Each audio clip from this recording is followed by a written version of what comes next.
10 बजे की 10 बड़ी खबरों के साथ शुरुआत करते हैं। वाराणसी से बड़ी खबर आ रही है, जहां पर प्रधानमंत्री नरेंद्र मोदी जो है बस कुछ ही क्षण में वाराणसी पहुंच जाएंगे, जहां पर वो मॉरिशस के प्रधानमंत्री नवीन रामगुलाम के साथ मुलाकात करेंगे और पीएम यहां पर द्विपक्षीय वार्ता करेंगे, जो मॉरिशस के पीएम हैं उनके साथ।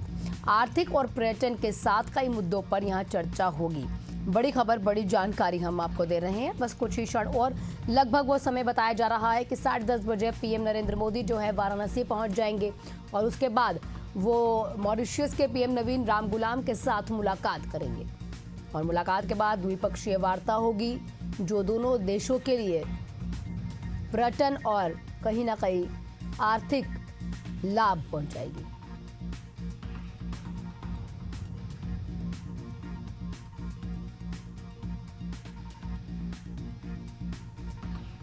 बड़ी खबर, बड़ी जानकारी। वाराणसी प्रधानमंत्री नरेंद्र मोदी बस कुछ ही क्षण में पहुंच जाएंगे और उसके बाद द्विपक्षीय वार्ता होगी। पीएम मॉरिशस के पहले से वहां पर मौजूद है, दिल्ली माफ कीजिएगा भारत के दौरे पर वो हैं, वाराणसी पहुंचे हुए हैं और वहां पर पीएम नरेंद्र मोदी पहुंचेंगे और उसके बाद वहां द्विपक्षीय वार्ता होगी।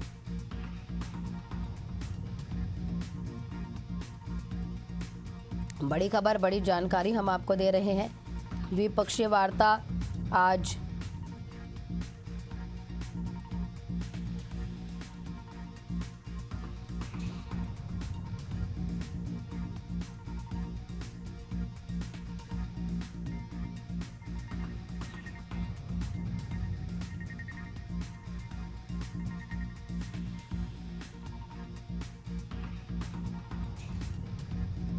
हमारे साथ हमारे सहयोगी ऋषु जुड़ चुके अधिक जानकारियों के साथ। ऋषु, बस कुछ ही क्षण और जो पीएम नरेंद्र मोदी हैं वो पहुंच जाएंगे वाराणसी, उसके बाद क्या कुछ स्केड्यूल रहेगा पीएम का, और ये मीटिंग जो है जो पीएम मॉरिशस के पीएम जो नवीन रामगुलाम है उनके साथ होनी है, उसके अभी समय थोड़ा बता दीजिए। नरेंद्र मोदी का वाराणसी का 52वां दौरा है और 10:30 बजे के करीब जो है बाबतपुर एयरपोर्ट पहुंचेंगे। वहां से हेलीपैड लाइन आएगी जो है होटल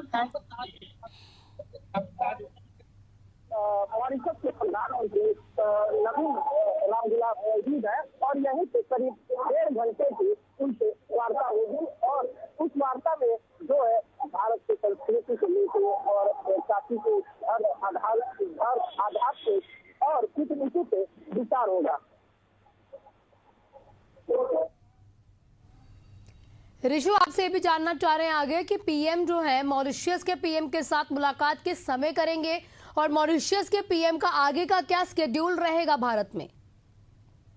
करीब 11:30 बजे जो है प्रधानमंत्री मॉरिशस के प्रधानमंत्री से मुलाकात करेंगे। उसके बाद उनके साथ लंच करेंगे। करीब 2 से 2.5-3 घंटा प्रधानमंत्री नरेंद्र मोदी जो है काफी रहेंगे। उसके बाद वो वहाँ से जो है चले जाएंगे। उसके बाद जो है मुख्यमंत्री योगी आदित्यनाथ। ठीक ऋषु, आपसे अपडेट लेते रहेंगे। आपका बहुत बहुत शुक्रिया तमाम जानकारियों के लिए। तो लगभग 10:30 बजे पीएम नरेंद्र मोदी लखनऊ पहुंचेंगे, वाराणसी पहुंचेंगे और उसके बाद आगे 11:30 बजे के आसपास का वो समय बताया जा रहा है जब दोनों की मुलाकात होगी।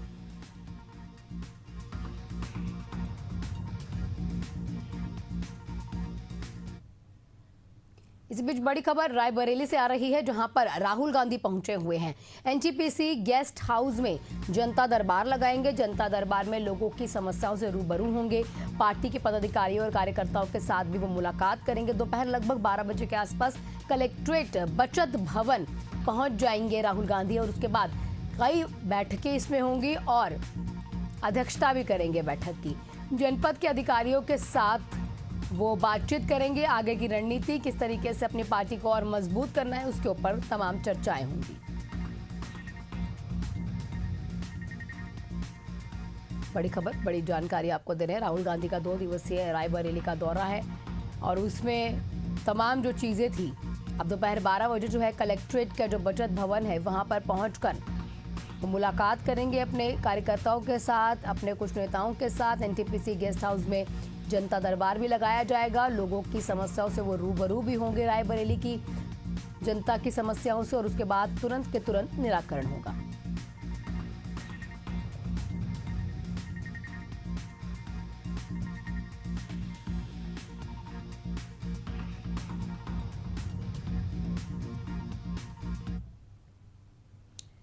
इसी बीच बड़ी खबर देहरादून से आ रही है, जहां पर पीएम नरेंद्र मोदी का उत्तराखंड का दौरा है। आपदा प्रभावित क्षेत्रों का हवाई सर्वेक्षण करेंगे। हवाई सर्वेक्षण के बाद अधिकारियों के साथ वो हाई लेवल मीटिंग करेंगे। उत्तराखंड सरकार ने केंद्र से 5,702 करोड़ रुपए की राहत राशि मांगी है।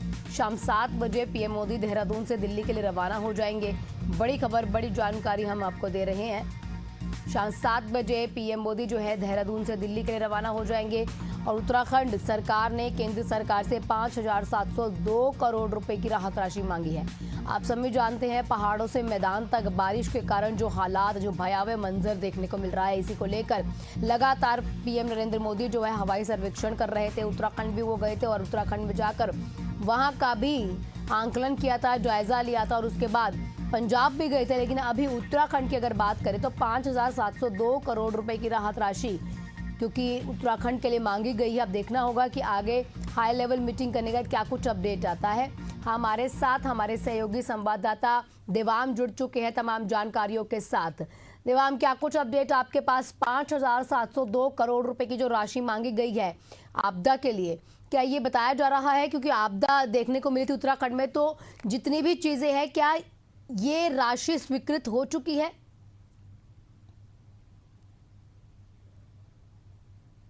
देवाम, आपकी आवाज नहीं मिल पा रही। तो राहत राशि मांगी गई थी उत्तराखंड सरकार की ओर से केंद्र सरकार से 5,702 करोड़ रुपए की। आपदा प्रभावित क्षेत्रों के हवाई सर्वेक्षण भी बताया जा रहा है कि करेंगे, उसके बाद अधिकारियों के साथ बैठक भी करेंगे। हमारे सहयोगी देवाम हमारे साथ है। देवाम, क्या अपडेट आपके पास? जी देखिए, मैं आपको बता दूं कि 4 बजे प्रधानमंत्री नरेंद्र मोदी जो है एयरपोर्ट जॉलीग्रांट एयरपोर्ट पहुंचेंगे। तत्पश्चात उसके बाद स्पेशल हेलीकॉप्टर से जो है आपदा प्रभावित क्षेत्रों का दौरा करेंगे। उसके बाद देहरादून अधिकारियों के साथ मीटिंग कर 5,702 करोड़ रुपए की धनराशि जो है स्वीकृत कर सकते हैं उत्तराखंड के लिए। राहत के लिए इस समय उत्तराखंड में जो है दैवीय आपदा इस समय जो है आई हुई है। वहीं उत्तराखंड की यदि मैं बात करूं तो धराली, चमोली, उत्तरकाशी कई जगह जो है चारधाम यात्रा बंद पड़ी हुई है इस समय। और राहत बचाव कार्य के लिए प्रधानमंत्री मोदी जो है आज देहरादून जॉलीग्रांट पहुंचेंगे। उसके पश्चात स्पेशल हेलीकॉप्टर से 4 बजे करीब उनका विमान जो है जॉलीग्रांट पहुंचेगा। जॉलीग्रांट पहुंचने के बाद वो अपने ये MI-17 हेलीकॉप्टर से पीएम मोदी करेंगे आपदा प्रभावित क्षेत्रों का हवाई दौरा। प्रधानमंत्री मोदी के कार्यक्रम की सभी तैयारियां पूरी कर ली गई है। पूरा जॉलीग्रांट एयरपोर्ट छावनी में तब्दील, चप्पे चप्पे पर पुलिस और दूसरी एजेंसियां का कड़ा पहरा। पीएम हवाई सर्वेक्षण के बाद एयरपोर्ट पर ही करेंगे अधिकारियों के साथ हाई लेवल बैठक। आपदाओं के कारण उत्तराखंड सरकार ने केंद्र से मांगे हैं 5,702 करोड़ रुपए की राहत राशि। शाम 7 बजे पीएम मोदी देहरादून से दिल्ली के लिए रवाना होंगे। जी ठीक, देवाम, आपका बहुत बहुत शुक्रिया तमाम जानकारियों के लिए।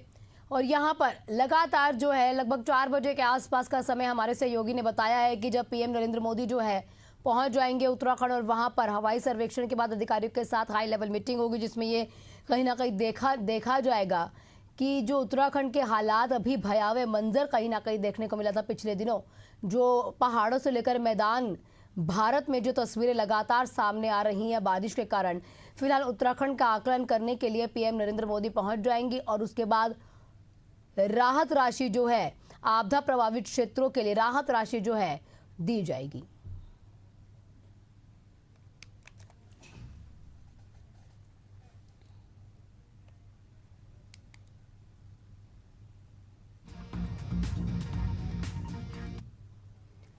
इस बीच एक और बड़ी खबर देहरादून से आ रही है, जहां पर मुख्यमंत्री पुष्कर सिंह धामी ने आज कार्यक्रम का आयोजन किया। आपको बता दें कि सुबह लगभग 11:15 बजे के आसपास यानी कि 10:45 पर सचिवालय में वो शासकीय कार्य करेंगे। दोपहर 2:45 बजे यानी कि 2:45 पर जॉलीग्रांट एयरपोर्ट पहुंचेंगे। पीएम नरेंद्र मोदी का स्वागत भी करेंगे, क्योंकि थोड़ी देर पहले मेरे सहयोगी मेरे साथ देवाम जुड़े हुए थे, वो बता रहे हैं कि 4 बजे के आसपास का वो समय रखा गया है जिस समय पर पीएम नरेंद्र मोदी उत्तराखंड पहुंचेंगे, हवाई सर्वेक्षण करेंगे। उसी के आसपास 2:45 बजे के आसपास जो है यहाँ जॉली ग्रांट एयरपोर्ट पर पहुंच जाएंगे मुख्यमंत्री धामी रिसीव करने के लिए पीएम नरेंद्र मोदी को।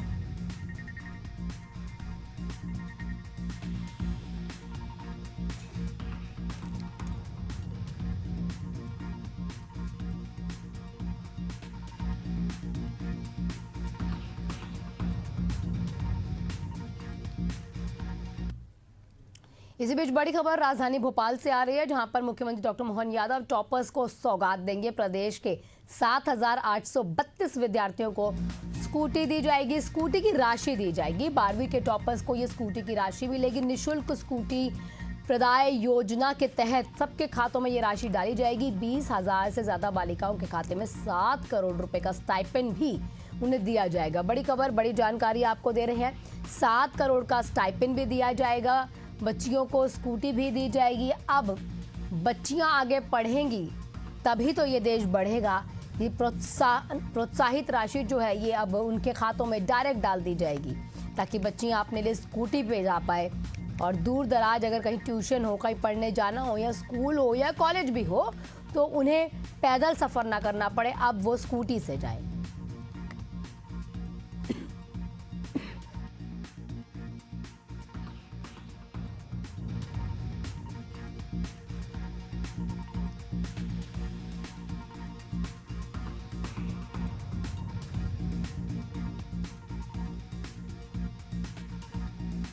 नेपाल के दंगों में फंसे छत्तीसगढ़ के पर्यटक, और यहां बताया जा रहा है कि मुख्यमंत्री विष्णुदेव साय ने चिंताएं जाहिर की, संबंधित अधिकारियों को तुरंत कार्रवाई के निर्देश दिए हैं। पर्यटक की सुरक्षा को सर्वोच्च प्राथमिकता दी जाएगी, मुख्यमंत्री ने कहा।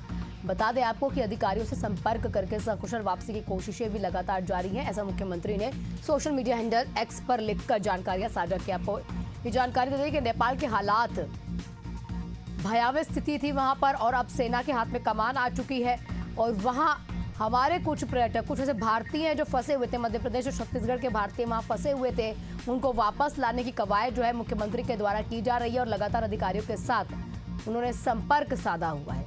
अब मुख्यमंत्री ने कहा है कि हमारे जितने भी भारतीय वहां फंसे होंगे उनकी प्राथमिकता हमारी कहीं ना कहीं यही रहेगी कि उनको सकुशल वापस लाया जाए।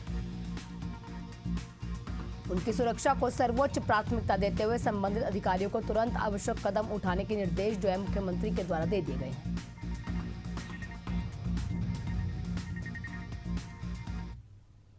इसी बीच बड़ी खबर दुर्ग से आ रही है, जहां पर भगवा झंडा फहराने से रोकने का मामला सामने आ चुका है। झंडा लगाने से मना करने वाले पुलिसकर्मियों पर गाज गिरी है। मामले में 2 पुलिसकर्मियों को एसएसपी ने सस्पेंड कर दिया। आर्मी जवान को झंडा फहराने से पुलिसकर्मियों ने मना किया था। पुलिसकर्मियों पर गाली गलौज करने का भी आरोप लगाया है। बता दें आपको, मचांदुर चौकी के मचांदुर गांव का ये पूरा मामला बताया जा रहा है। तस्वीरें आपके सामने हैं, वहां पर खड़े कुछ लोगों ने तस्वीरें भी अपने कैमरा में कैद कर ली। उसके बाद ये वीडियो वायरल हो रही है। तस्वीर देखिए, पुलिसकर्मी के पे बदसलूकी के आरोप भी लगे हैं कि पुलिसकर्मी ने मारा भी है और बदसलूकी भी की है, गाली गलौज भी की है और अभद्रता की है। तस्वीर लगातार सोशल मीडिया पर वायरल हो रही है।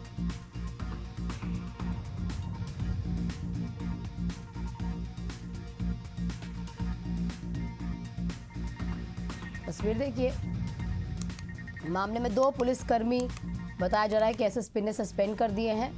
आर्मी जवान को परेशान किया जा रहा था, पुलिसकर्मियों पर गाली गलौज करने के भी आरोप कहीं ना कहीं अब लगाए गए। बड़ी खबर, बड़ी जानकारी हम आपको दुर्ग से दे रहे हैं।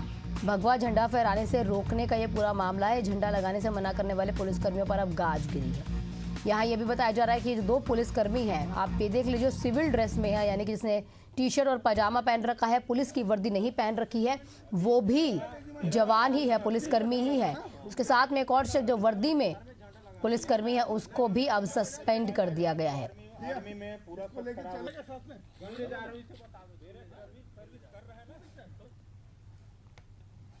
इसी बीच एक और बड़ी खबर रायपुर से आ रही है। भारतमाला मुआवजा घोटाले पर कार्रवाई हुई और ये ठप हो गई। बता दें आपको, चौथी और आखिरी जांच रिपोर्ट महीने भर बाद जब देखी गई तो वो अभी तक सौंपी नहीं गई है। संभाग आयुक्त की चेतावनी के बावजूद अफसरों को नोटिस तक नहीं मिला।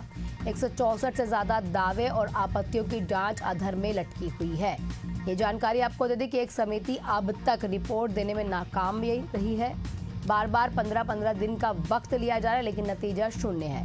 बड़ी खबर, बड़ी जानकारी हम आपको दे रहे हैं। भारतमाला मुआवजा घोटाले पर कार्रवाई अब ठप है।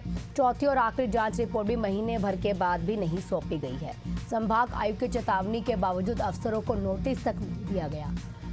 164 से ज्यादा दावे और आपत्तियां जो है अब अधर में है।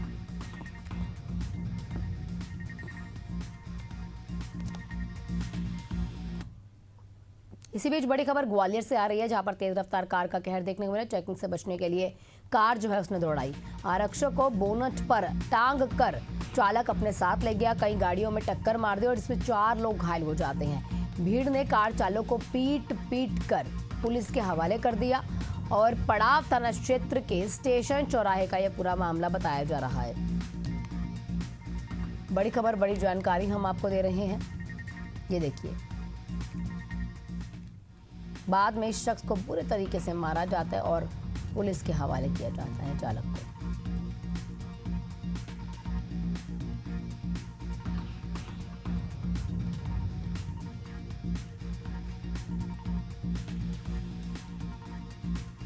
वहीं पास ही में लगे सीसीटीवी में ये तस्वीरें कैद हो जाती हैं।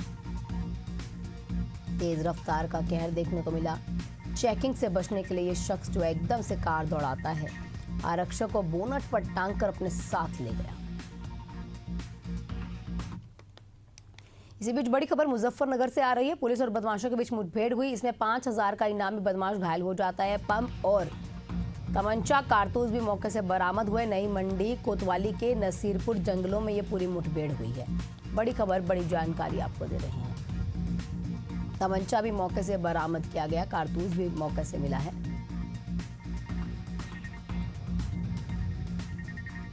पुलिस और बदमाश के बीच मुठभेड़ हुई है।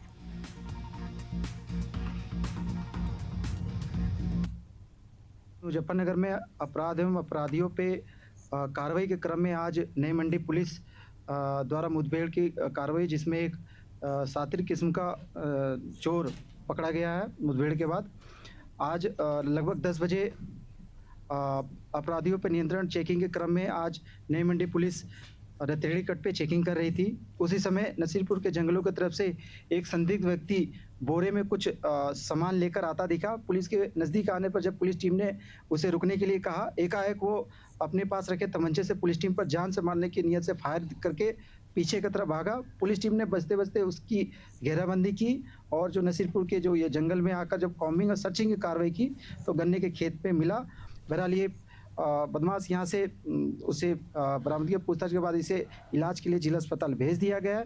मौके पर फील्ड यूनिट की टीम मौजूद है, घटनास्थल की इंस्पेक्शन कर रही है। आगे की विधिक कार्रवाई की जा रही है।